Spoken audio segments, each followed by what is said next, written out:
ఇప్పుడు మనం deletion in B-ట్రీ గురించి డిస్కస్ చేద్దాము. సో ఇట్లా మనకు ఒక B-ట్రీ ఇచ్చారు. సో ఈ B-ట్రీ యొక్క order m = 5. So first of all మనం maximum number of keys as well as minimum number of keys find out చేయాలి.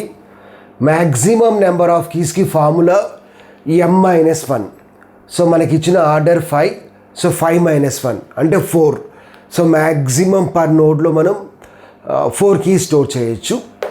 నెక్స్ట్ మినిమం నెంబర్ ఆఫ్ కీస్కి ఫార్ములా ClM/2 - 1. ఇక్కడ m ఆర్డర్ ఎంత ఇచ్చారు? 5 ఇచ్చారు. So ClF5/2. 5/2 అంటే 2.5 వస్తుంది. So ClF2.5 - 1. సో సీల్ అంటే మనకు ఆల్వేస్ లార్జర్ ఇంటిజర్ వాల్యూ వస్తుంది. సో 2.5కి లార్జర్ ఇంటిజర్ వాల్యూ ఏంది? 3. సో 3 - 1 అంటే 2 వస్తుంది. ఓకే, సో ఇక్కడ మనం 6, 7, 8, 16 సో ఆ నోట్స్ మనం డిలీట్ చేయాలి. సో ఇందులో మనకి 2 కేసెస్ ఉంటాయి. మనం డిలీట్ చేయాల్సిన కీనే ఏమంటామంటే టార్గెట్ కీ అంటాము. సో ఇక్కడ మనకి ఫస్ట్ కేసు ఏంటంటే సో 2 కేసెస్ ఉంటాయి. సో ఫస్ట్ కేసు ఏంటంటే target key is in leaf node. So మనం డిలీట్ చేయాల్సిన కీ అనేది లీఫ్ నోడ్లో ఉంది.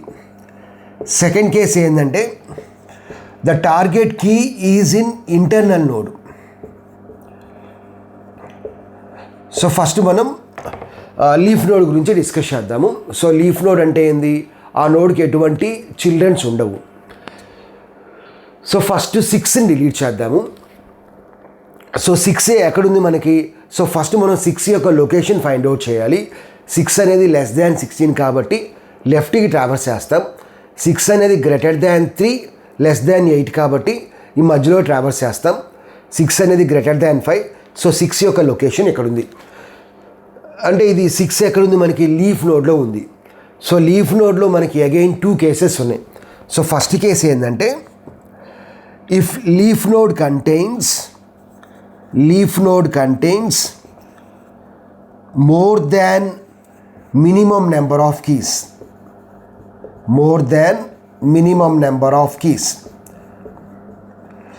సెకండ్ కేసు ఏంటంటే leaf node contains minimum number of keys.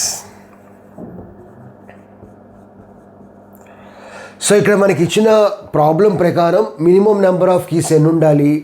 ప్రతి దాంట్లో 2 ఉండాలి.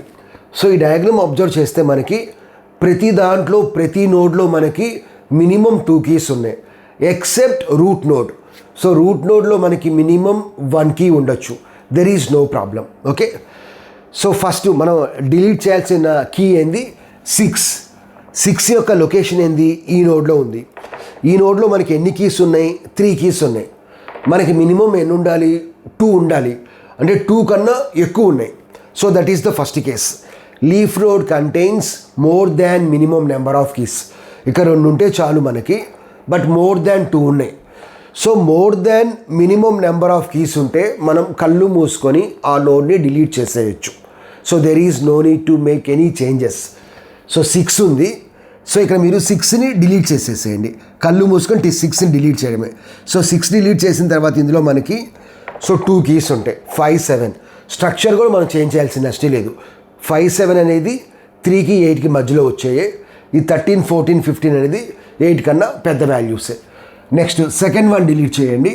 సో నేను ఇందులోనే అప్డేట్ చేస్తాను. డిలీట్ చేసిన తర్వాత ఇప్పుడు నెక్స్ట్ మనం 7 డిలీట్ చేయాలి. సో ఫస్ట్ 7 యొక్క లొకేషన్ ఫైండ్ అవుట్ చేయండి. సో 7 మనకి ఇక్కడ ఉంది. సో ఈ నోడ్ ఏంది? Leaf node. సో అందులో ఎన్ని కీస్ ఉన్నాయో చెక్ చేయండి. సో ఎన్ని కీస్ ఉన్నాయి? 2 కీస్ ఉన్నాయి. అంటే మినిమం నెంబర్ ఆఫ్ కీస్ ఉన్నాయి. More than minimum number of keys ఉంటే కళ్ళు మూసుకొని రిమూవ్ చేయొచ్చు. బట్ మనకి మినిమం నెంబర్ ఆఫ్ కీసే ఉన్నాయి. ఇటువంటి టైప్ ఆఫ్ సిచ్యువేషన్లో మనం ఏం చేయాలి అంటే లెఫ్ట్ సిబ్లింగ్ నుంచి కానీ రైట్ సిబ్లింగ్ నుంచి కానీ ఒక కీని బారో చేయాలి. If and only if that sibling has more than minimum number of keys. Left సిబ్లింగ్లో మనకి 2 కీసే ఉన్నాయి. అంటే more than minimum number of keys లేవు కాబట్టి లెఫ్ట్ సిబ్లింగ్ నుంచి మనం బారో చేయలేము. వేరియాస్ రైట్ సిబ్లింగ్లో మనకి 3 కీస్ ఉన్నాయి. అంటే 2 కన్నా ఎక్కువ ఉన్నాయి కాబట్టి రైట్ సిబ్లింగ్ నుంచి మనం బారో చేయొచ్చు. ఓకే, సో ఇప్పుడు మనం ఏం చేయాలంటే రైట్ సిబ్లింగ్ అయితే రైట్ సిబ్లింగ్ యొక్క మినిమం వాల్యూని మనం పేరెంట్కి ట్రాన్స్ఫర్ చేయాలి. పేరెంట్కి యొక్క వాల్యూని టార్గెట్ నోడ్కి ట్రాన్స్ఫర్ చేయాలి. వేరియాజ్ లెఫ్ట్ సిబ్లింగ్ నుంచి బారో చేస్తే లెఫ్ట్ సిబ్లింగ్ యొక్క మ్యాక్సిమం వాల్యూని మనం పేరెంట్కి ట్రాన్స్ఫర్ చేయాలి. పేరెంట్ యొక్క కీని టార్గెట్ నోడ్కి ట్రాన్స్ఫర్ చేయాలి. బట్ ఇక్కడ మనం ఏం చేస్తున్నాము, రైట్ సిబ్లింగ్ నుంచి బారో చేస్తున్నాము. కాబట్టి రైట్ సిబ్లింగ్ యొక్క మినిమం వాల్యూ ఎంత 13ని మనం ఏం చేయాలంటే పేరెంట్కి ట్రాన్స్ఫర్ చేయాలి. తర్వాత దీని యొక్క పేరెంట్కి ఏంది, ఈ 13 యొక్క పేరెంట్కి 8ని ఏం చేయాలి, మనం టార్గెట్ కీకి ట్రాన్స్ఫర్ చేయాలి. చేసేసి ఆ 7ని రిమూవ్ చేయటం. ఓకే, నెక్స్ట్ ఏం చేయాలి, ఇక్కడ మనం 8ని ఇక్కడ 13ని ఇక్కడ ట్రాన్స్ఫర్ చేస్తున్నాం. సో 13ని ఇక్కడ ట్రాన్స్ఫర్ చేసాం. తర్వాత 8ని ఇక్కడ ట్రాన్స్ఫర్ చేయాలి. ఈ 7 రిమూవ్ చేసేసి 8ని ట్రాన్స్ఫర్ చేసేసాం. సో ఒకసారి చూడండి, B3 అంటే బైనరీ సెర్చ్ ట్రీనే, ప్రాపర్టీ సాటిస్ఫై చేస్తుందా లేదా. సో 5, 8 అనేది 3కి 13కి మధ్యలోనే ఉంటాయి. 13, 14, 15 అనేది గ్రేటర్ దాన్ 13 ఉంటాయి. సో అలా మనం చేయాలి. If the leaf node contains minimum number of keys, left sibling నుంచి కానీ రైట్ సిబ్లింగ్ నుంచి కానీ బారో చేయాలి. సో నెక్స్ట్ ఏం చేద్దాము, 8 రిమూవ్ చేద్దాం. సో 8 యొక్క లొకేషన్ ఫైండ్ అవుట్ చేయండి. సో 8 మనకి ఇక్కడ ఉంది. సో ఇప్పుడు మనం ఏం చేయాలి, మనం ప్రీవియస్గా ఏం చేసాము, 13ని ఇక్కడ ట్రాన్స్ఫర్ చేసాము. కాబట్టి 13ని రిమూవ్ చేయాలి. ట్రాన్స్ఫర్ చేసామంటే దాన్ని రిమూవ్ చేయాలి. రిమూవ్ చేసి ఇక్కడ పెట్టాలి. సో 7ని మనం రిమూవ్ చేసిన తర్వాత ఇది మనకి అవుట్పుట్. ఇప్పుడు 8ని రిమూవ్ చేద్దాం. సో ఫస్ట్ 8 యొక్క లొకేషన్ ఫైండ్ అవుట్ చేద్దాం. సో 8 ఇక్కడ ఉంది. 8ని ఇక్కడ మనం రిమూవ్ చేయలేము, బికాజ్ ఇక్కడ మనకి మినిమం నెంబర్ ఆఫ్ కీస్ 2 కీసే ఉన్నాయి. కాబట్టి left sibling right sibling check చేయండి. లెఫ్ట్ సిబ్లింగ్లో కానీ రైట్ సిబ్లింగ్లో కానీ 2 కీసే ఉన్నాయి. సో కాబట్టి మనం ఈ రెండింటి నుంచి బారో చేయలేము. ఇప్పుడు ఏం చేయాలంటే మనం మెర్జ్ చేయాలి. సో దేంతో మెర్జ్ చేయాలి అంటే ఏదర్ లెఫ్ట్ సిబ్లింగ్తో కానీ రైట్ సిబ్లింగ్తో కానీ టార్గెట్ నోడ్ని దాని యొక్క పేరెంట్ కీతో చేయాలి, మెర్జ్ చేయాలి. నేను ఇక్కడ రైట్ సిబ్లింగ్తో మెర్జ్ చేస్తున్నా. అంటే ఏం చేయాలి, ఈ 5, 8ని 14, 15తో మెర్జ్ చేయాలి, కంబైన్ చేయాలి. యాజ్ వెల్ యాజ్ దీని యొక్క పేరెంట్ కీని కూడా మనం ట్రాన్స్ఫర్ చేయాలి మెర్జింగ్లో. ఇక్కడ మనకి పేరెంట్ కీ ఏముంది, 13 ఉంది. సో 13ని ఇక్కడ ట్రాన్స్ఫర్ చేయాలి. సో అసెండింగ్ ఆర్డర్లో అరేంజ్ చేస్తే ఏమొస్తుంది, 5, 8, 13, 14, 15 వస్తుంది. దేన్ని మనం డిలీట్ చేయాలి, 8ని రిమూవ్ చేయాలి.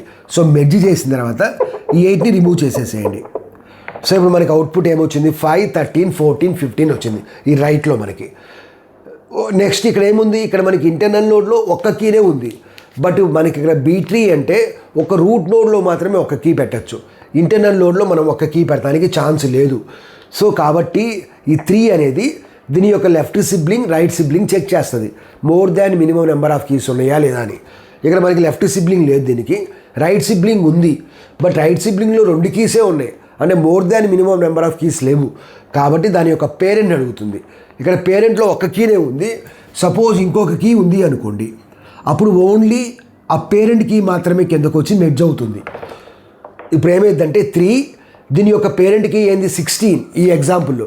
కాబట్టి 16 వచ్చి కిందకి మెర్జ్ అవుతుంది. 18 ఉంటే అంతే ఉంటుంది. ఓకే, మొత్తం మెర్జ్ అవ్వదు, ఓన్లీ పేరెంట్కి మాత్రమే మెర్జ్ అవుతుంది. సో ఇప్పుడు 16 ఏమవుతుంది అంటే కిందకు వస్తుంది, కిందకు వచ్చి పేరెంట్తో మెర్జ్ అయిపోతుంది. సో 3, 16, 22, 25 వస్తుంది. సో ఒక్కసారి ఇది మనకి బైనరీ సెర్చ్ ట్రీ సాటిస్ఫై చేస్తుందా లేదా చెక్ చేయండి. 1, 2 అనేది లెస్ దాన్ 3, వేరియాస్ 5, 13, 14, 15 అనేది 3కి 16 మధ్యలో వస్తుంది. 18, 20 అనేది greater than 16, less than 22, satisfy అవుతుంది. సో నెక్స్ట్ మనం ఏం చేయాలి అంటే 16 రిమూవ్ చేయాలి. 16 ఏంది, internal node. So internal node మనం రిమూవ్ చేయాలి అంటే if the target key is in internal node, then we have to replace internal node either with in-order predecessor or in-order successor. In-order predecessor అంటే ఏంటంటే left sub tree యొక్క maximum value. వేరియాజ్ in-order successor అంటే ఏంటంటే in-order predecessor అంటే left sub tree యొక్క maximum value, in-order successor అంటే right sub tree యొక్క minimum value. 16 remove చేయాలంటే 16 యొక్క లెఫ్ట్ సబ్ ట్రీ ఏంది 5, 13, 14, 15. సో ఇందులో మ్యాక్సిమం వాల్యూ ఏంది 15. సో 16ని మనం 15తో రీప్లేస్ చేయాలి. వేరియా 16 యొక్క రైట్ సబ్ ట్రీలో మనకి ఎన్ని ఉన్నాయి, 2 కీసే ఉన్నాయి 1820. More than minimum number of keys లేవు, 2 కీసే ఉన్నాయి. 2 కీస్ ఉన్నప్పుడు మనం రీప్లేస్ చేయలేము. సో ఇక్కడ మనకి ఇన్ ఆర్డర్ ప్రెడిసర్ ఎంత 15. సో ఆ 15ని మనం ఏం చేయాలి అంటే రిమూవ్ చేసేసి ఇక దీంతో రీప్లేస్ చేయాలి. సో ఈ 16 రిమూవ్ చేసిన తర్వాత ఇది మనకి ఫైనల్ అవుట్పుట్. సో ఒకసారి చెక్ చేయండి బిఎస్టీ ప్రాపర్టీ సాటిస్ఫై చేస్తా లేదా, చేస్తుంది. So this is our final output. అలా కాకుండా ఇలా మనకి రిమూవ్ చేసిన తర్వాత కూడా ఒక్క కీనే వచ్చింది అనుకోండి, ఇంటర్నల్ నోడ్లో ఒక్క కీ ఉండకూడదు. అప్పుడు ఏం చేయాలి, మనం లీఫ్ నోడ్ లాగానే మెర్జ్ చేయాలి. సో లీఫ్ నోడ్లో మనం ఏం చేసాము, దాని యొక్క టార్గెట్ నోడ్ని లెఫ్ట్ సిబ్లింగ్తో కానీ రైట్ సిబ్లింగ్తో కానీ ప్లస్ పేరెంట్ యొక్క కీని తీసుకొని మెర్జ్ చేసాం. సో టార్గెట్ కీని టార్గెట్ నోడ్ని either left sibling or right sibling along with parent కీతో మెర్జ్ చేయాలి. ఇక్కడ కూడా సేమ్ అంతే, ఇంటర్నల్ నోడ్లో కూడా మనకి 1 కీ వస్తే సేమ్ లీఫ్ నోడ్లో ఎలా చేసాము ఇక్కడ కూడా అంతే చేస్తాము.